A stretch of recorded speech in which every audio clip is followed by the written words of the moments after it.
What is currently happening, programs? Today I'm going to cover the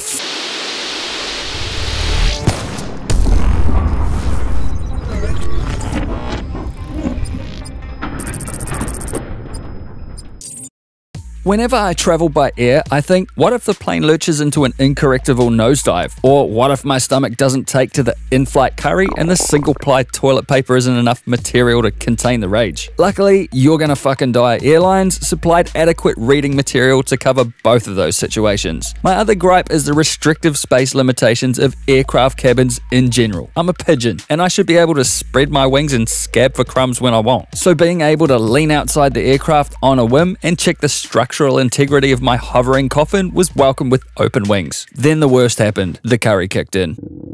But before I could reach for my super ply survival guide, the plane nosedived like a lesbian at a fringe festival. And when did Peter Garrett walk through an explosion at the capsicum factory? Waking up in the aftermath of a Charlie Sheen get-together at LAX, it was time to check my options. All the flat game menus looked to be there, which was relevant to VR somehow, and in the actual VR menu was the usual suspects. Then I was in the floor. Then I wasn't. Why? Because retrofitted flat game sensibilities. I'd obviously missed the luggage party, so I set out to get wood like 7 AM.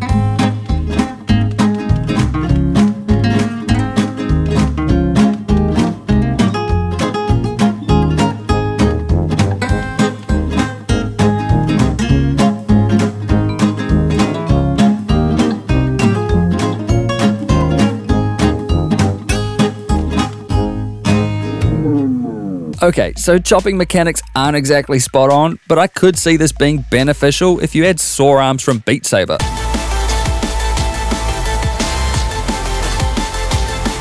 But still wanted to live the survival horror dream, and it felt good watching trees drop like dubstep before my eyes. But once I had the required material, collecting and stockpiling my findings worked well, and the raw survival aspect of this game was starting to look intact. And this is what existing fans of the game would primarily come here for, so that was good. The controller scheme worked fine, though it wasn't readily apparent which button did what, but being able to reach out and touch menu tabs was actually pretty nice. On the visual side of things, this is where I really had to dig deep for potential. There was a very obvious delayed doubling effect from my hands when I moved them, like I was high as fuck and had gone. At the peripheral of my vision, I could see the edges of the screen creep in every so often when I turned my head, which looked like someone was holding a screen in front of my face. But they were high as fuck too and couldn't quite predict where I was going to turn to keep the screen front and center. Spinning around at any speed not only had a doubling effect, but also had a hard stuttering effect that got me high as fuck in a not good high as fuck way. And this is me walking through the bushes not high as fuck, but wishing I was to wash away the stuttering sickness. Ugh. And on top of all, with my hut and ensuite set up, I went for a stroll up the hill to see if I could locate Matt and Davo. Heads up, this is a terrible joke about losing weight.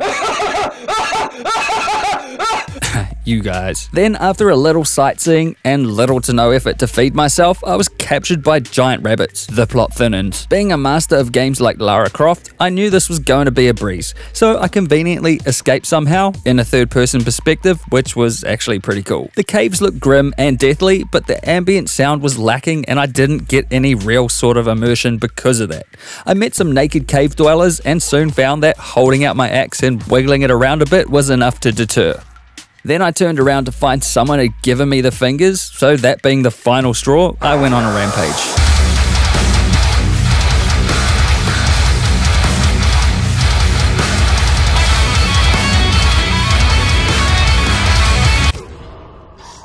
I beat the game by dying and decided that was enough. Performance-wise, on my GTX 1070 graphics card, i7-7820X CPU, 16 gig of RAM PC, the game ran poorly at a constant 45 FPS, which is absolutely no way to play a VR game.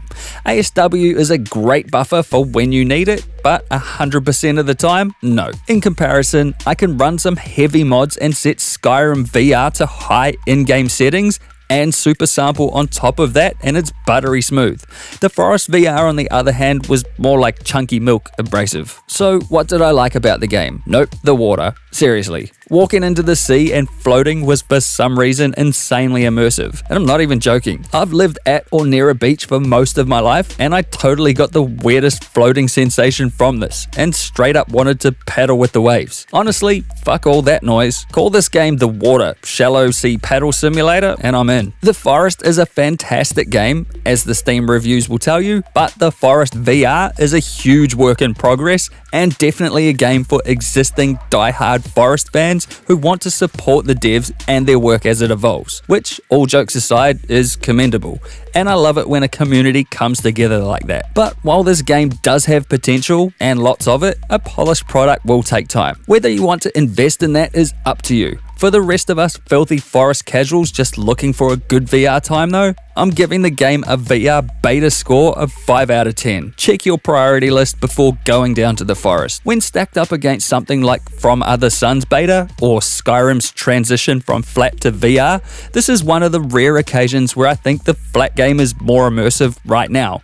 Don't get me wrong, it's very cool to be standing inside this game, and if you like some unease in your gameplay, then this game has it. And with Skyrim's dev team being notably bigger and strapped with more cash than N-Night Games, it is cool to see indie devs retrofitting much-loved flat games into VR. But I had to spend more time trying to ignore the bugs and faults than I did playing the game, which meant immersion was low for me. The Forest VR doesn't feel like a built-for-VR experience, which it's not. It feels like a VR mode that's been switched on and some basic VR considerations and optimizations have been made.